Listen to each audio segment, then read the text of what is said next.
Korang belajar 2 tahun, takkan korang nak cover dalam 1 malam sahaja, tak sempat. Jadi hari ini saya nak bagi tahu cara untuk kita kecilkan skop supaya topik-topik yang kita rasa tak perlu untuk kita fokuskan, kita letak tepi, kita fokus kepada yang penting sahaja.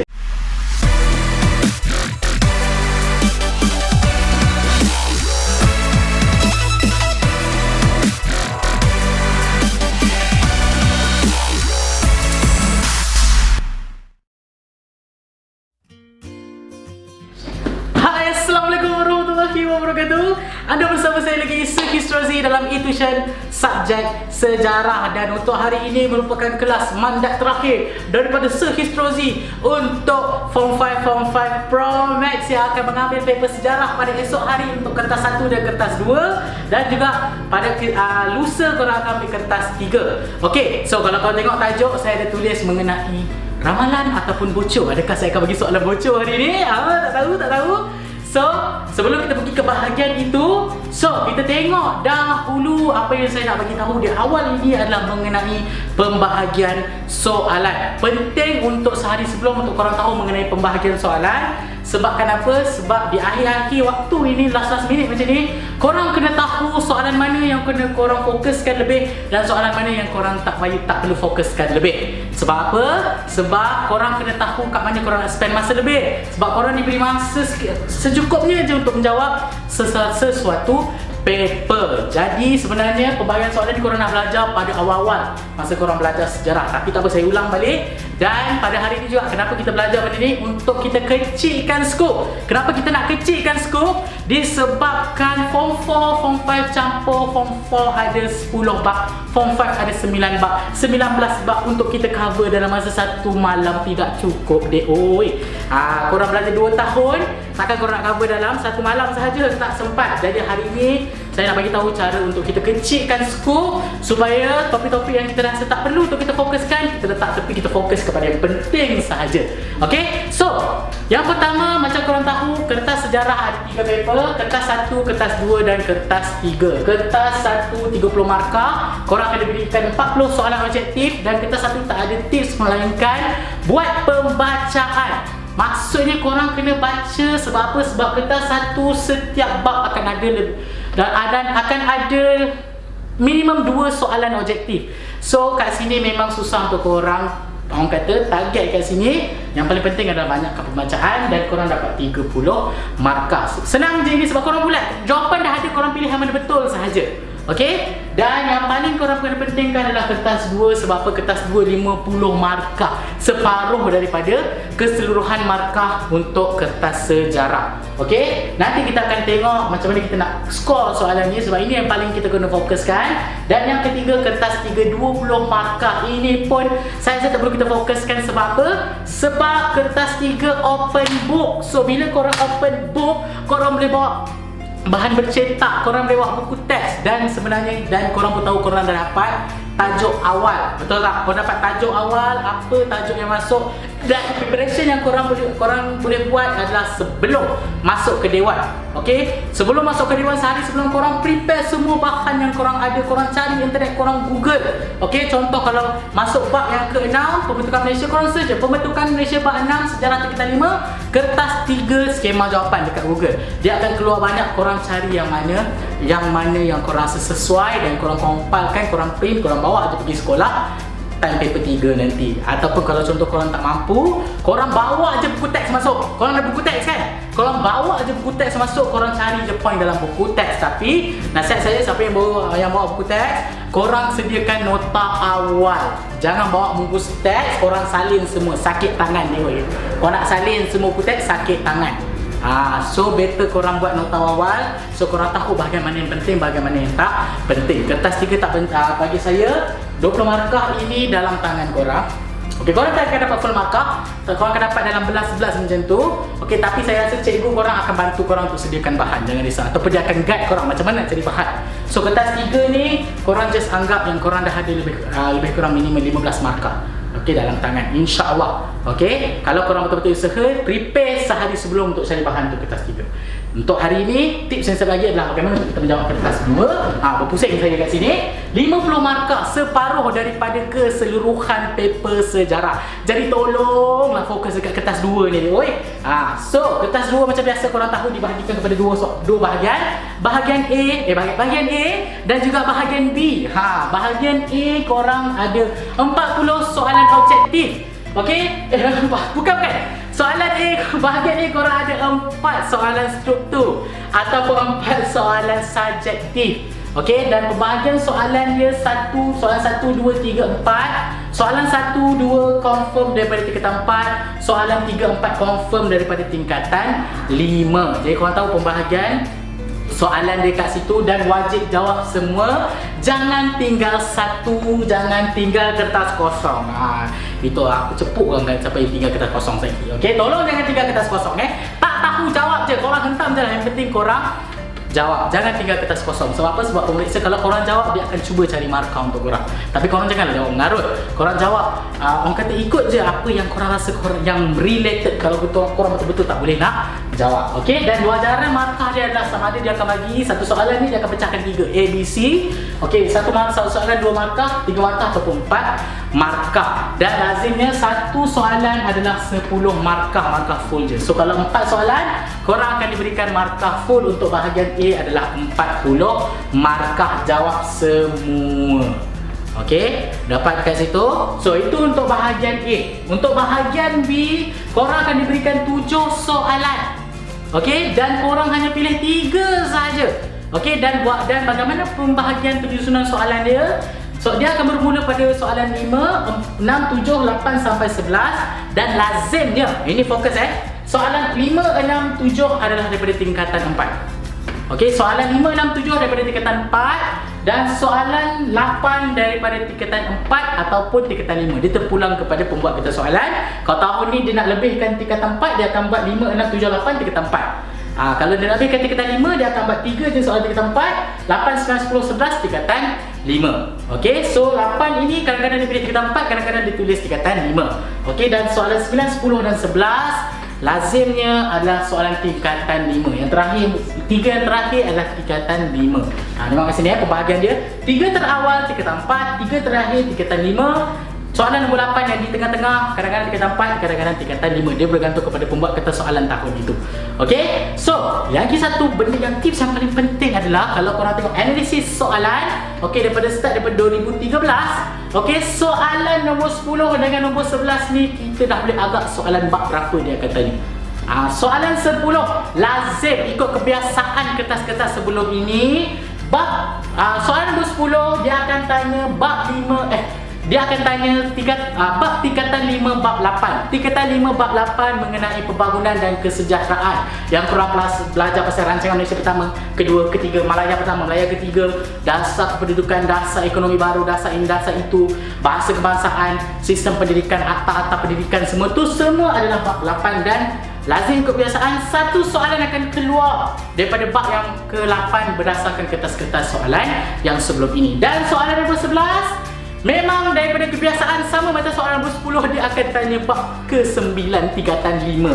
Bab ke-9 ni adalah Malaysia dalam kerjasama antarabangsa. Yang korang tengok ada Perang Dunia Pertama, Perang Dunia Kedua, Perang Dingin, Blok Dunia, dasar luar Malaysia. Okey, mengenai hubungan bilateral, hubungan multilateral, yang korang belajar tentang ASEAN, OIC, pertubuhan antarabangsa, pertubuhan serantau, okey, Commonwealth, okey, tentang PBB, semua ada bab 9. Okey, dan ini pattern dia dan insyaAllah, okey, kalau contoh dia masih menggunakan pattern yang sama, yang mana pattern ini dah digunakan sejak bertahun-tahun sebelum ini, so patternnya akan jadi sama. Soalan 10 bab 8 dan soalan 11 bab yang ke-9. Nampak tak kat situ? So, apa nasihat kat sini? Tips saya ini, cadangan saya, tips saya, okey, korang fokuskan kepada yang mana korang dah tahu. Macam saya cakap kan, soalan 10 dengan 11 bab yang ke-8 dan bab yang ke-9. Jadi korang lebih fokuskan kepada 2 bab ni. Sebab saya cakap confirm masukkan sebab ikut kebiasaan. Okey, so pilih 3. So kalau korang fokuskan 2 soalan ni, korang dah expert 2 bab ni, korang dah ada 2 soalan dalam tangan, dalam poket. Okey, 1 soalan je korang kena pilih daripada soalan-soalan yang lain. Okey, Dapat kat situ, nampak tak? Okey, so nasihat saja fokuskan kepada bab 8 tingkatan 5 dan bab 9 tingkatan 5. Okey, dapat kat situ. Itu untuk soalan bahagian B. Dan wajaran markah dia adalah soalan yang paling sikit markah, adalah 4 markah. Satu soalan dia akan bagi 3, soalan 1, 2, satu soalan 5, 5A, 5B, 5C. Okey, soalan 5A 4 markah, 6 markah atau 8 markah. Dalam 8 markah ni markah yang paling tinggi, lazimnya jawapan dia panjang lah. Okey, ini wajaran dia. Okey, dan lazimnya soalan 6 dengan 8 markah ni dia akan tanya soalan-soalan kebat. Pada pendapat anda, okey, kalau anda seorang pemimpin, apa yang anda akan lakukan? Contohnya. Okey, dan korang kena pandai tackle. Macam saya cakap sebelum ni, siapa yang dah pernah masuk kelas Histrozi sebelum ini, kita dah banyak berbincangkan mengenai soalan kebat. Okey, macam mana jawab soalan kebat? Korang kena letak diri korang dalam soalan tersebut. Kalau tanya seorang Perdana Menteri, so bayangkan kalau aku jadi Perdana Menteri, okey, untuk membuat perkara ini atau untuk mengelakkan perkara ini, aku kena buat apa? Okey, so korang kena berfikir, banyakkan berfikir. Sebab itu pemaharan berfikir aras tinggi. Okey, dapat dekat situ. Sebab tengok balik kelas-kelas sejarah dalam playlist e-tuition sejarah, korang boleh tengok kat situ banyak kita bincangkan mengenai soalan-soalan kebat dan juga banyak video-video teori sejarah yang pernah saya ajar sebelum ini. Okey, bermacam-macam bab korang boleh tengok dekat e-tuition.my playlist sejarah. Okey. So, dan yang paling dan bahagian B juga, setiap soalan ini akan diberikan 20 markah full. So maksudnya kalau 3 kali 20, satu soalan 20 markah, 60 markah. Okey, 60 markah untuk bahagian B. Banyak 60 markah so jangan sia-siakan kat sini. Lepas ini saya akan ajar macam mana untuk kita menjawab, teknik untuk kita menjawab soalan esei. Okey, dapat dekat situ. So ini cara dia. Okey, kenapa saya bagi tahu macam ni? Okey, sebab saya nak korang fokuskan skop, kecilkan skop korang, sebab korang tak boleh kata fokuskan kepada 19 bab dalam masa satu malam. Time ni lah korang nak kena target yang mana keluar, yang mana aku nak fokuskan. Okey, sebab selalunya di akhir, okey, selalu last minute ni pelajar akan hadapi satu paper syndrome di mana dia nervous sangat. Aku tak tahu nak study mana. Aku nak study tingkatan 4 ke, aku nak study tingkatan 5 ke, aku tak tahu. Lepas tu tercicir. Masa makin bergerak. Kalau kamu tak study, aku pun kamu tak dapat. Dan nasihat saya lagi, untuk bahagian B ni, kalau korang nak fokuskan, saya cadangkan korang fokuskan satu bahagian saja, sama ada bahagian tingkatan 4 ataupun tingkatan 5 sahaja. Kalau korang nak tingkatan 4 sahaja. Okey, kalau tingkatan 5 sahaja. Okey?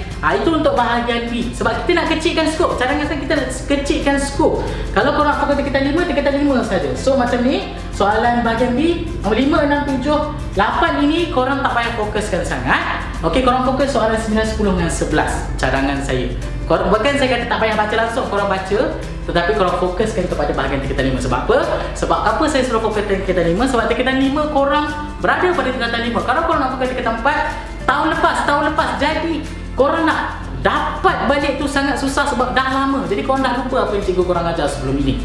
Korang nak recap je susah. Dia lagi susah daripada korang recap tingkatan 5. Sebab tingkatan 5 korang baru belajar. Okey, saya fokuskan korang recap kepada topik-topik yang mana yang korang baru belajar supaya korang senang untuk korang fokus. Okey, dekat situ So ingat soalan 10 dan 11 ni penting untuk korang tahu.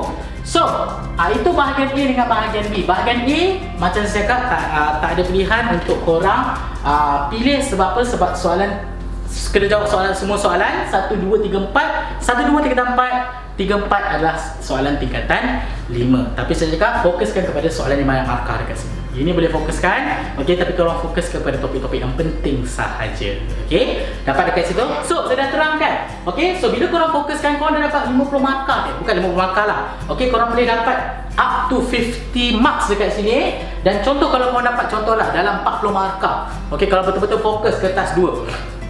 Okey, 40 markah. So, kertas satu kita cuba bagi separuh lah. Dapat separuh, 15 markah. So, korang dah ada 55 markah. Okey, so kertas 3 kau dapat 15 markah contohnya. Kau dapat paling minimum 15 markah, kau dah dapat 70 markah dekat situ. 7 dah banyak ada dekat situ. Okey, tapi kalau korang fokuskan lagi, korang mungkin dapat lebih dekat situ. Dapat tak? So saya tunjuk kamu macam mana nak fokus dengan betul di akhir-akhir masa untuk belajar ini. Fokus kepada yang penting saja. Sebab nak fokus 19 bab dalam satu malam pun susah. Sebab korang nak baca 19 bab pun nak ambil masa 2 tahun, tingkatan 4 dengan 5, apalagi pada satu malam. Okey, dapat? So ini cara dia. Ingat fokus kepada yang mana penting. Dan sekarang tiba masa untuk kita belajar mengenai tips untuk menjawab soalan esei. So tipsnya adalah okey. So macam mana teknik nak menjawab adalah ini saya nak ajar pada hari ini adalah untuk menjawab kertas dua bahagian A ataupun bahagian B. Ada dua cara yang korang boleh gunakan. Sama ada bahagian yang pertama, cara yang pertama adalah kalau korang hafal buku teks. Kalau korang boleh hafal fakta-fakta, korang boleh tulis jawapan korang dah bentuk fakta je semua. Tetapi itu kalau korang Albert Einstein lah, korang boleh hafal fakta. Kalau korang boleh hafal fakta, tak ada masalah untuk guna cara, korang guna cara yang pertama. Okey? Cara yang kedua adalah cara yang saya nak ajar pada hari ini adalah cara rubrik. Di mana satu isi ataupun satu fakta korang boleh elaborate atau kembangkan menjadi huraian, contoh, inference dan sebagainya. Dan setiap elemen ni korang akan diberikan markah. So macam mana cara dia ni? Cara dia yang pertama adalah ikut teknik macam mana korang buat karangan bahasa Melayu, cuma dia tak complicated macam bahasa Melayu. Macam mana cara dia? Ini cara yang pertama, formula yang menjawab. Saya akan tunjukkan flow by flow. Yang pertama adalah korang kena buat rangka. Korang kena buat rangka jawapan dahulu. Dan rangka korang tak perlu panjang. Kalau contoh, korang nak tahu fakta korang tahu tulis fakta. Lepas tu fakta apa-apa. Pendek saja. Huraian, H. Apa? Okey, kalau contoh apa contoh korang? Kalau korang ada lebih, huraian, korang bagi huraian satu lagi. Apa huraian korang?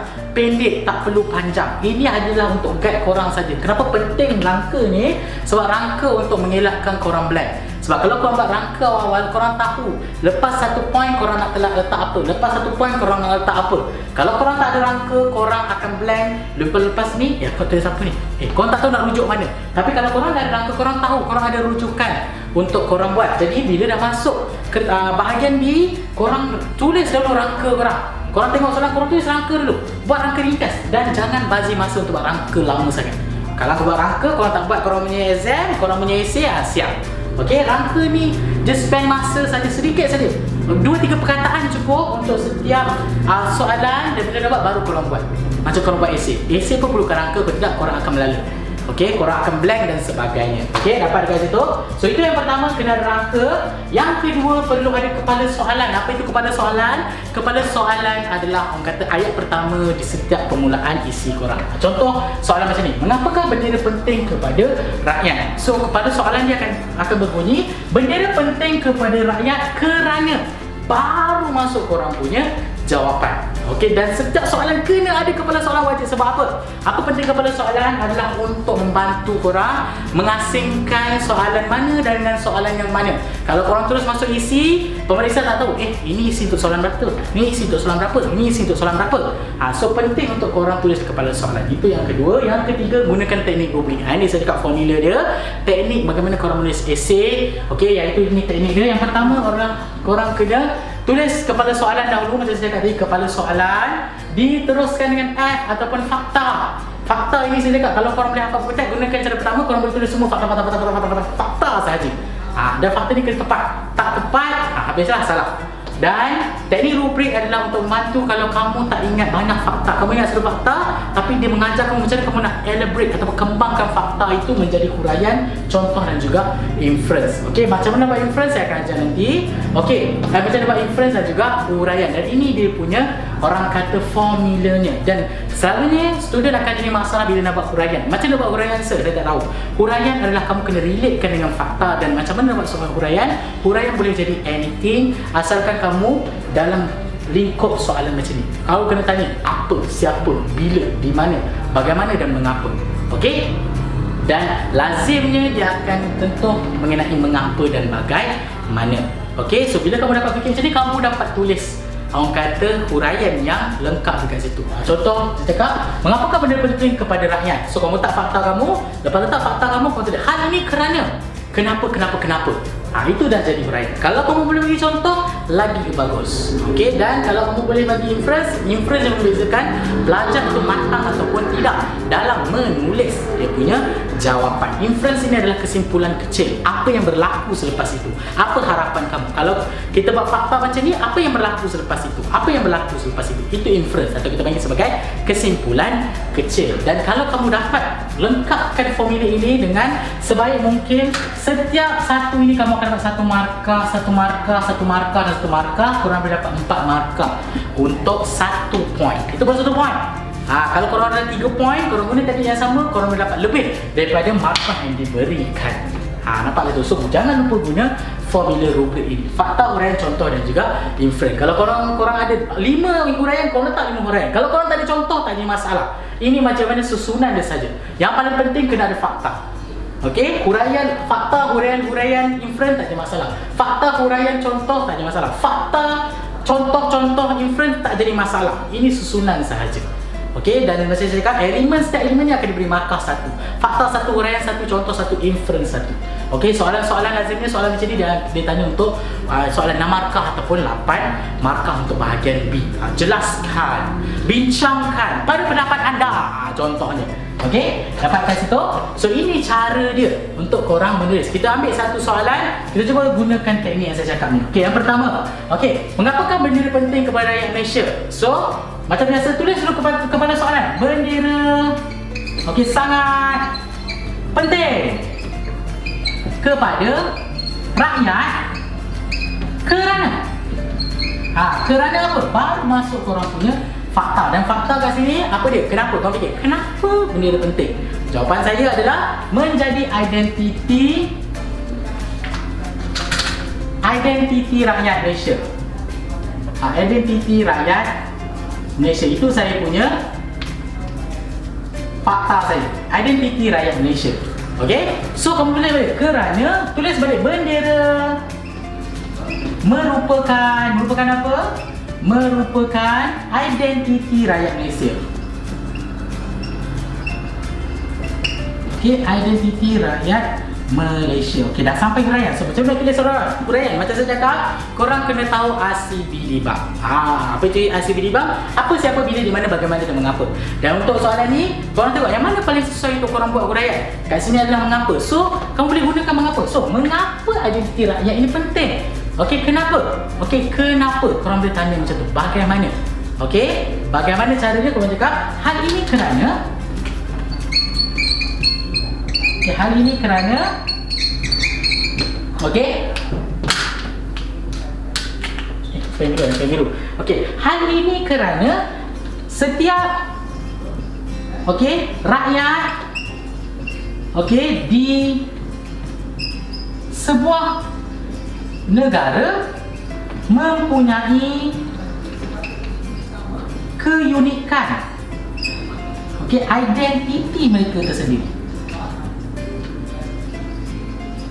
Identiti mereka sendiri. Okey, identiti mereka sendiri. Okey, dapatkan situ. So contoh, macam mana kamu tulis contoh? Contoh kamu boleh tulis sebagai contoh. Okey, sebagai contoh. Okey, rakyat Malaysia mempunyai keunikan. Boleh tak? Rakyat Malaysia mempunyai keunikan identiti dengan melalui bendera mereka yang tersendiri.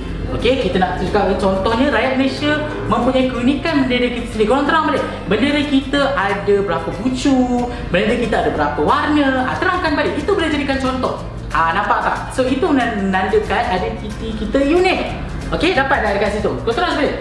Rakyat sebagai contoh, okey, bendera sebagai contoh, okey, mempunyai identiti mereka sendiri. Sebagai contoh, rakyat Malaysia mempunyai identiti mereka yang unik melalui bendera mereka, kerana bendera Malaysia sangat unik kerana dilengkapi dengan pelbagai warna, merah, biru, putih, kuning. Dan korang boleh tulis, tambah je sikit kat situ, kuning melambangkan apa, merah melambangkan apa, biru melambangkan apa. Nampak tak kat situ? Korang boleh tambah dekat situ. Okey, dan jangan cakap kasi korang tak tahu masuk-masuk mana bendera. Korang nak belajar sejak sekolah rendah ni. Merah masuk keberanian, biru perpaduan, itu semua korang belajar, dan dalam buku sejarah pun dah ada bab ke-7 tingkatan 5. Okey, so dapat. Dan macam mana buat inference? Inference adalah korang tegaskan balik, korang buat kesimpulan kecil. So jelaslah, okey, keunikan bendera Malaysia merupakan identiti rakyat Malaysia. Nampak tak? Okey, so jelaslah keunikan bendera Malaysia, sebab kita terang tadi unik kan, ada banyak macam warna tadi. Okey, merupakan identiti rakyat Malaysia. Itu kesimpulan saya. Selazim dia dalam karangan bahasa Melayu pun ada.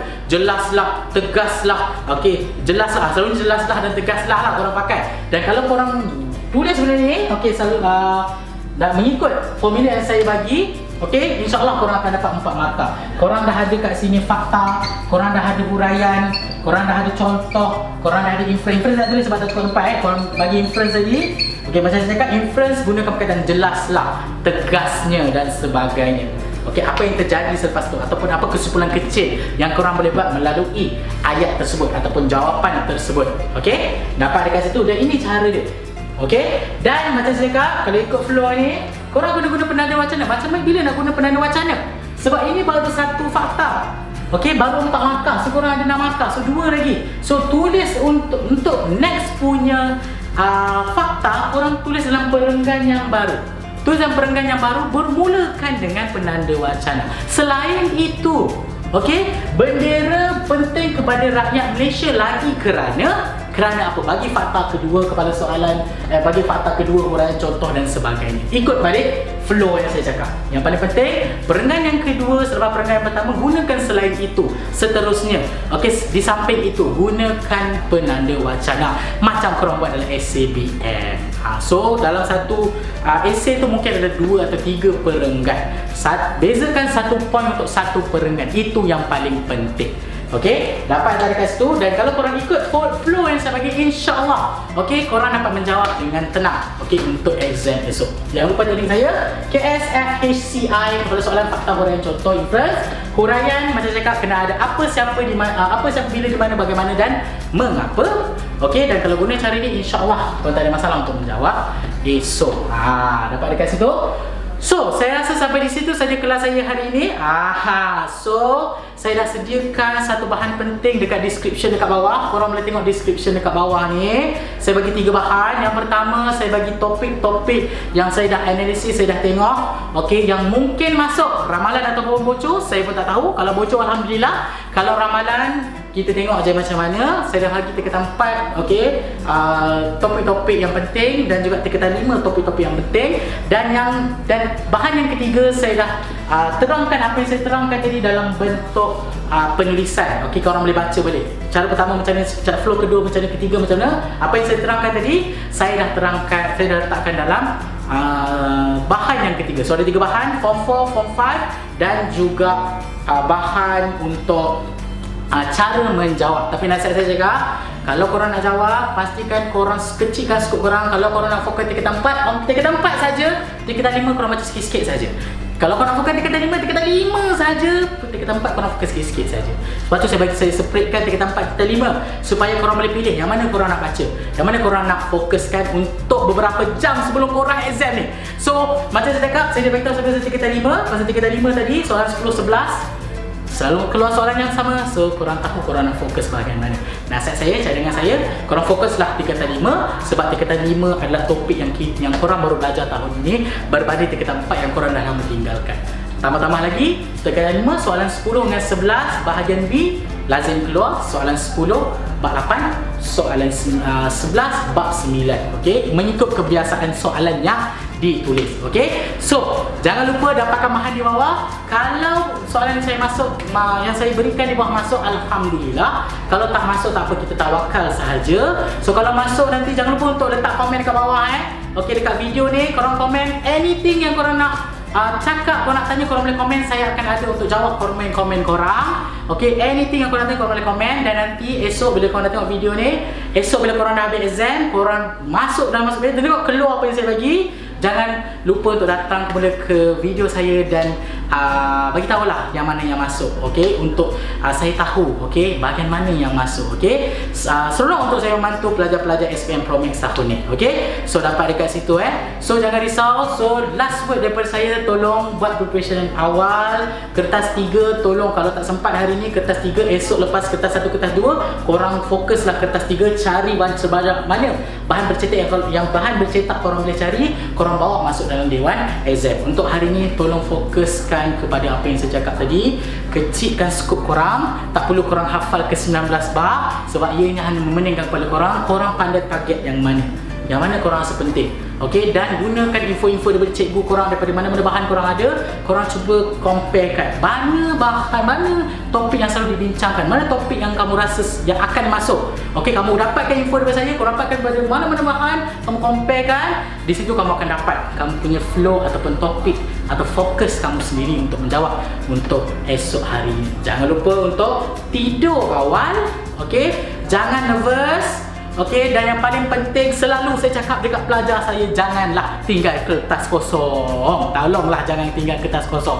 Kalau korang blank pun korang merepeklah tulis dalam tu. Yang penting tulis. Jangan merepek sangat. Korang tulislah mengikut apa yang korang rasa relevan. Jangan tinggal itu saja. Saya paling pantang orang tinggal kertas kosong. Sebab apa? Kalau korang tinggal kertas kosong, pemeriksa tak boleh bantu korang cari bagi markah dekat korang. Kalau korang tulis walaupun bentuk merepek, dia akan tengok 2-3 kali, dia akan bantu korang untuk dapatkan markah. Itu sebab dia, okey, kenapa korang diwajibkan untuk menulis. Jangan tinggal kertas kosong. Okey, tolonglah saya nasihatkan, jangan tinggalkan kertas kosong. Okey, dapat dekat situ anak-anak semua. Okey, so saya rasa tak ada apa lagi. Okey, jangan lupa gunakan tips yang saya bagi ni sebaik mungkin.